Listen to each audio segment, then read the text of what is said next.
Hello everyone, my name is Deepti Shrivastava and welcome to my channel Learn with Deepti. Here we are discussing class 9 Maths and CRT and we are doing our chapter number 7 on triangles. तो हमने अपने last video में exercise number 7.1 start की थी और उसके question number 1 to 4 किए थे और आज हम उसके आगे की क्वेश्चन नंबर 5, 6, 7 एंड 8 डिस्कस करेंगे। तो क्वेश्चन नंबर 5 की फिगर मैंने यहाँ पे ड्रॉ कर रखी है। यहाँ पे आपको एक लाइन L दी गई है और ये लाइन L जो है ये आपके एंगल ए को एंगल एल ए की बाइसेक्टर है, इनको टू इक्वल पार्ट्स में बांट रही है।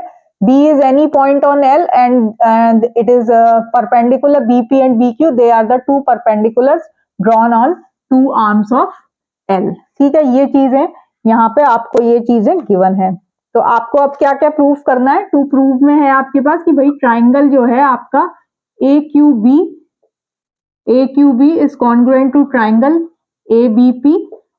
एक तो आपको ये प्रूफ करना है और दूसरा आपको प्रूफ करना है कि BP जो है वो BQ के इक्वल है। BP जो है वो BQ के इक्वल है, या आप कहेंगे कि B जो है it is equidistant from both the arms of angle A। ये आपको प्रूफ करना है। तो in triangle AQB and triangle ABP, एक तो आपको दिया गया है कि angle BQA is equal to angle BPA which is equal to 90 degree, ये आपको यहाँ पे गिवन है। AB is equal to BA, ये आपकी कॉमन हो गई, ये भी ठीक है। और angle QAB is equal to angle BAP, ये आपको गिवन है क्योंकि ये बाइसेक्टर है। ठीक है, तो ये आपका ये हो गया कि भाई आपका angle and side. So by AAS rule, ये आपकी क्वेश्चन नंबर 5 की फिगर है। By AAS rule your triangle AQB is congruent to triangle ABP. Therefore, BP is equal to BQ from CP. तो ये आपके क्वेश्चन नंबर 5 प्रूव हो गया। ये जो मैंने नेक्स्ट फिगर बनाई हुई है ये मैंने क्वेश्चन नंबर 6 के लिए ड्रॉ कर रखी है। तो ये आपका क्वेश्चन नंबर 5 हो गया है। अब हम क्वेश्चन नंबर 6 कर रहे हैं। ठीक है, क्वेश्चन नंबर 5 हो गया। क्वेश्चन नंबर 5 की फिगर हटा दी है। क्वेश्चन नंबर 6, अब we are doing question number 6। अब यहाँ पे क्वेश्चन नंबर 6 में भी आपको क्या क्या दिया गया है। एक तो दिया गया है कि AB जो है वो AD के इक्वल है। ये दिया गया है AC is equal to AE and this angle BAD जो है वो आपका एंगल CAE के इक्वल है। ये तीन चीजें आपको इसमें गिवन है और आपको शो क्या करना है, शो करना है BC is equal to DE। To prove है आपका इसमें BC is equal to DE। तो अब BC और ये आपका DE वाला जो आया है इसको भी आप यहां से ज्वाइन कर देंगे। ठीक, तो अब आपको ट्राइंगल कौन से कंसीडर करने हैं। इन ट्राइंगल एक तो ABC आ गया और दूसरा आपका DE के लिए आपका ये वाला आएगा ट्राइंगल ADE, ट्राइंगल ADE। ठीक है, तो एक तो आपका ये AB is equal to AD है, ये आपका गिवन नहीं है। ठीक है, AC जो है वो AE के इक्वल है, ये दो चीजें गिवन है।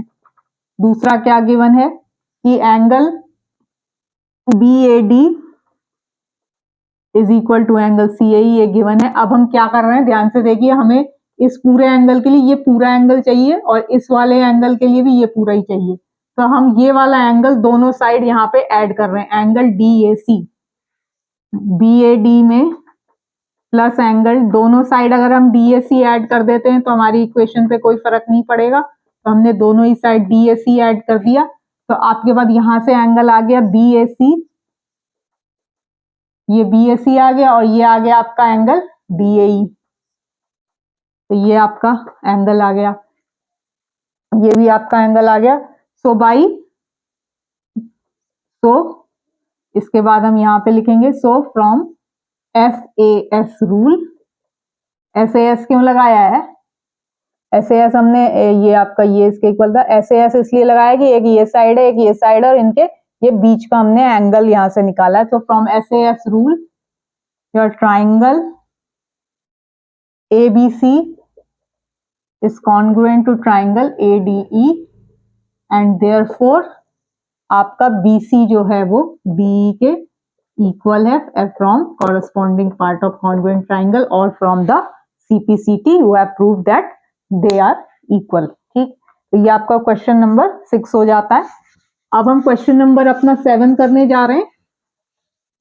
क्वेश्चन नंबर 7, तो क्वेश्चन नंबर 7 की पहले फिगर ड्रॉ करते हैं। क्वेश्चन नंबर 7 के लिए जो फिगर है, एक आपको ये लाइन दी गई है AB, ठीक है, इस पे एक पॉइंट है P, एक पॉइंट क्या है ये, इसको ये मिड पॉइंट है इसका, ये इसको इक्वल पार्ट्स में डिवाइड कर रहा है। एक यहाँ D पॉइंट है, एक यहाँ E पॉइंट है। तो पहले तो हम इसको इधर ज्वाइन कर दें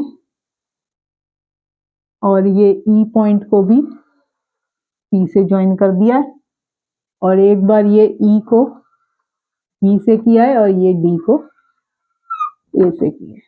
ठीक है, तो ये आपको यहाँ पे क्या क्या चीजें अब गिवन है। यहाँ पे आपको गिवन है कि एंगल BAD, एंगल BAD कौन सा बन रहा है आपका, BAD, ठीक है, एंगल BAD जो है ये वाला angle BAD is equal to angle ABE, is equal to angle ABE। ठीक है, एक तो आपको ये चीज गिवन है यहाँ पे। दूसरा आपको गिवन है एंगल EPA, EPA ये वाला है, EPA is equal to angle DPB, ये चीज गिवन है। ठीक है, अब P जो है वो मिड पॉइंट है, ये पहले ही बता दिया कि ये दोनों इक्वल हैं। तो AP is equal to PB है एक तो, दूसरा angle DAP is equal to angle EBA है, ये भी गिवन है, और तीसरा है angle EPA is equal to angle DPB। ये चीजें आपको यहाँ पर गिवन है। आपको जो टू प्रूव में क्या क्या करना है, triangle DAP is congruent to triangle EBP, ठीक है, ये एक तो प्रूफ करना है। सेकंड आपको प्रूफ करना है AD is equal to BE, AD is equal to BE, अब आपको ये प्रूफ करना है। तो आपको कंसीडर कौन से करने, DAP एंड EAP। तो in triangle DAP and triangle EBP, DAP और EBP जो है, एक तो उसमें क्या दिया गया आपको, AP is equal to PB, ये चीजें आपको सब गिवन है यहाँ पर। ठीक है, ये चीज आपको गिवन है। दूसरा एंगल एक आपका ये आ गया, यहाँ से ये वाला एंगल आ गया इस वाले ट्राइंगल के लिए, एक इधर का आ गया, तो angle DAP is equal to angle EBP आ गया, ये भी आपका यहाँ पे गिवन है। अब EPA वाला देखते हैं, EPA is equal to angle DPB, ये चीज आपको यहाँ पे गिवन है, ये चीज आपकी यहाँ से आई है। लेकिन अब हम ये ट्राइंगल है तो हमें ये पूरा वाला एंगल चाहिए, तो पूरे एंगल के लिए हम क्या करें कि हम दोनों साइड पे एंगल EPD ऐड कर रहे हैं। वी आर डूइंग कि हम angle EPA plus angle EPD on both the sides. ठीक है, इस इक्वेशन पे हमने दोनों ही साइड पे EPD ऐड कर दिया है। तो आपके पास क्या आ गया, EPA प्लस EPD आ गया, ये एंगल पूरा APD। ठीक है, APD, हाँ, और इधर आ गया आपके पास एंगल BPE, ये आ गया आपके पास एंगल VPE। सो बाय ASA रूल,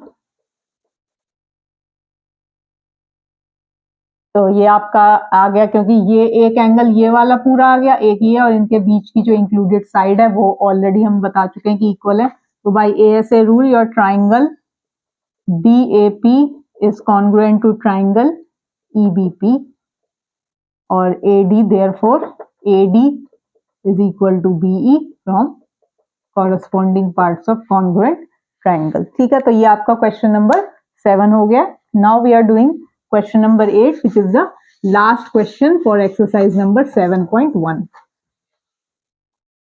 के बाद फिर हम अपने नेक्स्ट वीडियो में आइसोसेलेस ट्राइंगल्स वगैरह की जो थ्योरम्स हैं, प्रॉपर्टीज हैं, वो डिस्कस करेंगे। तो now we are doing question number 8। Question number 8 में राइट एंगल ट्राइंगल दिया गया है,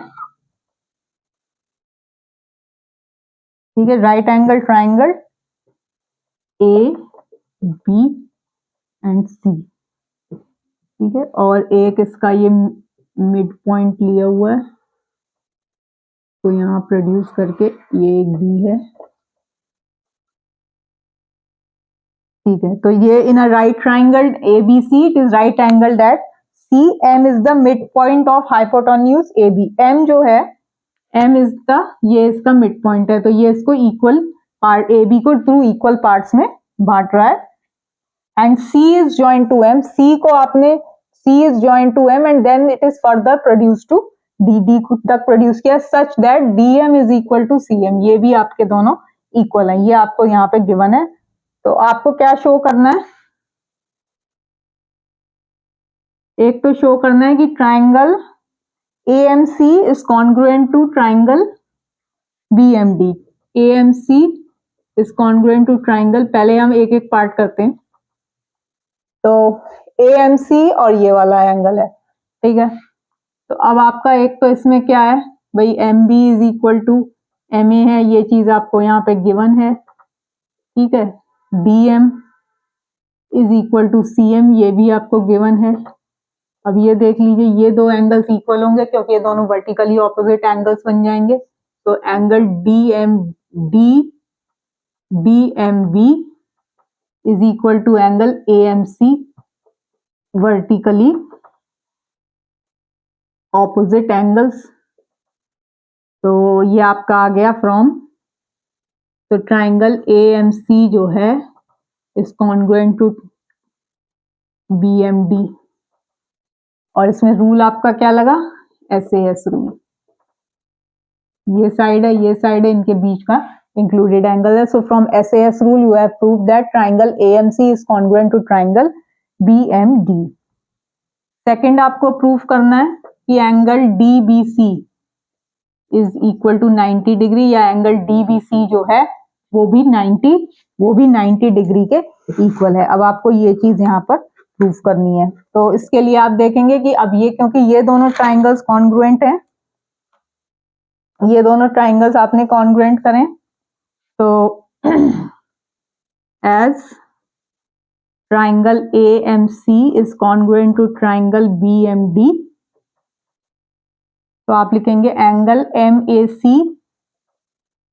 is equal to angle MAC जो है वो MBD के इक्वल होगा, CPCT से, is equal to angle MBD, ये वाला एंगल इसके इक्वल होगा फ्रॉम CPCT। लेकिन ये क्या फॉर्म कर रहे हैं, अब ये दोनों क्या फॉर्म कर रहे हैं, they are forming but they are alternate interior angles. ये आपके क्या है, ये ऑल्टरनेट इंटीरियर एंगल्स। अगर आप देखें तो इसका मतलब आप ये प्रूव कर सकते हैं कि भाई AC जो है ये BD के पैरेलल है, क्योंकि ये CPCT से प्रूव होगा, लेकिन ये ऑल्टरनेट इंटीरियर एंगल्स हैं। अगर ऑल्टरनेट इंटीरियर एंगल्स हैं तो दैट मीन्स कि ये AC जो होगी वो BD के पैरेलल होगी, ठीक है। अब AC is parallel to BD and AB, मान लो ये दो लाइंस पैरेलल हैं और ये इसका ट्रांसवर्सल जो है ये इनको इंटरसेक्ट कर रहा है। तो angle BCA plus angle BCA plus angle DBC।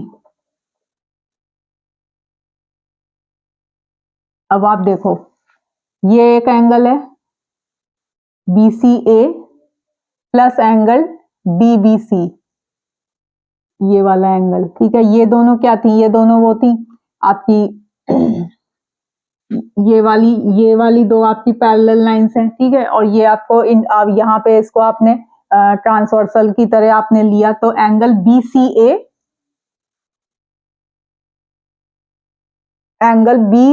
Angle आपका ये वाला एंगल जो है एंगल BCA, ये वाला एंगल, ठीक है, ये वाला angle BCA plus angle DBC, ये क्या बना रहे हैं, they are the interior angles on the same side of the transversal. तो अगर interior angles on the same side of the, और आपने BC को मान लो ट्रांसवर्सल मान लिया, ये दो पैरेलल लाइंस हैं और ये आपकी अगर ट्रांसवर्सल है तो they are forming the interior angles on the same side of the transversal.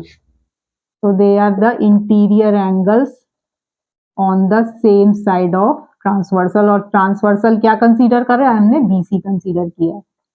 तो ये हो गया आपका, ठीक है। तो ये 180 डिग्री के इक्वल है, ये आप लाइंस एंड एंगल्स वाले में कर चुके हैं। अब आपके पास गिवन क्या चीज है कि भाई एंगल जो है आपका ये एक वाला, एक एंगल जो है वो आपके पास यहाँ पे गिवन है कि वो 90 एंगल BCA, एंगल BCA जो है वो 90 डिग्री है। ये वाला एंगल, ये एंगल आपका 90 डिग्री है, तो एंगल DBCB जो होगा वो आपका 90 डिग्री हो जाएगा। 180 माइनस 90 करेंगे तो ये आपका 90 डिग्री यहाँ से आ जाएगा।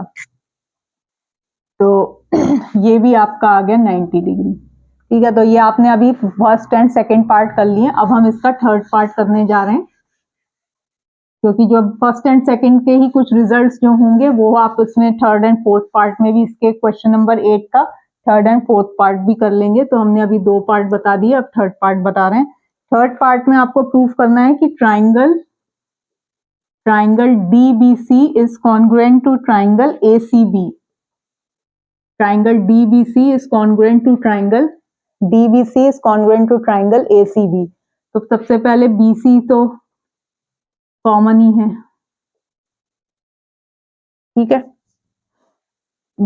BC जो है, BC जो होगा वो आपका ये वाला होगा, ये कॉमन हो जाएगा। दूसरा आपके ये दोनों एंगल्स आ जाएंगे, तो BC ये दोनों आपके एंगल्स आ गए कि angle DBC is equal to angle DBC जो है वो एंगल आपका ACB के इक्वल है, 90 डिग्री है। ये आपने सेकंड फ्रॉम पार्ट 2 करा है, ठीक है। और जो आपका ये वाला जो है, ये वाला एंगल आपका ये आपका इस वाले में ये वाला जो एंगल है, जो आपने ये वाला जो एंगल वाले प्रूफ किए थे, तो यहां से आप क्या निकाल सकते हैं कि भाई BDA is equal to angle BAC। BDA जो है वो BAC के इक्वल हो जाएगा फ्रॉम CPCT ऑफ पार्ट 1, ठीक है। ये आप अपना पूरा लिख सकते हैं। तो BDA जो है वो BAC के इक्वल हो जाएगा। तो आपके पास क्या क्या आ गया, ये तो आपकी साइड आ गई, ये एंगल आ गया, ये एंगल आ गया। सो फ्रॉम AAS रूल से आप कहोगे कि triangle DBC is congruent to triangle ACB, ठीक है। एक तो ये वाली चीज आ गई आपके पास। दूसरा आपको फोर्थ पार्ट में क्या शो करना है, फोर्थ पार्ट में शो करना है कि CM is equal to half of AB। CM जो है वो हाफ ऑफ AB के है। तो अब यहां से आप लिख सकते हैं कि DC जो है वो AB के इक्वल होगा, DC जो होगा वो AB के इक्वल होगा CPCT से, ठीक है। तो DC is equal to AB, तो DC is equal to AB लिख दिया। बाकी आपके पास क्या दिया था, DM is equal to, DM जो था वो CM के इक्वल है। तो CM is equal to half of, CM को आप क्या लिख सकते हो, CM is equal to half of DC, क्योंकि ये दोनों ही इक्वल हैं। और अगर DC जो था वो AB के इक्वल था, तो आप लिख देंगे CM is equal to half of AB। Equal ही दिए गए हैं, बस आपने उसको सब्स्टिट्यूट कर देना, उसकी जगह DC की जगह AB कर दिया। तो अब यहाँ पे हमने क्वेश्चन नंबर 8 के 4 पार्ट्स जो हैं वो कंप्लीट कर लिए, और इसी के साथ हमने अपनी एक्सरसाइज नंबर 7.1 भी कंप्लीट कर ली है। In our next video we will be starting with some properties of isosceles triangle. So hope आपको मेरी वीडियो अच्छी लगी होगी। अगर अच्छी लगे तो प्लीज लाइक, शेयर और सब्सक्राइब जरूर करिएगा। Thank you so much.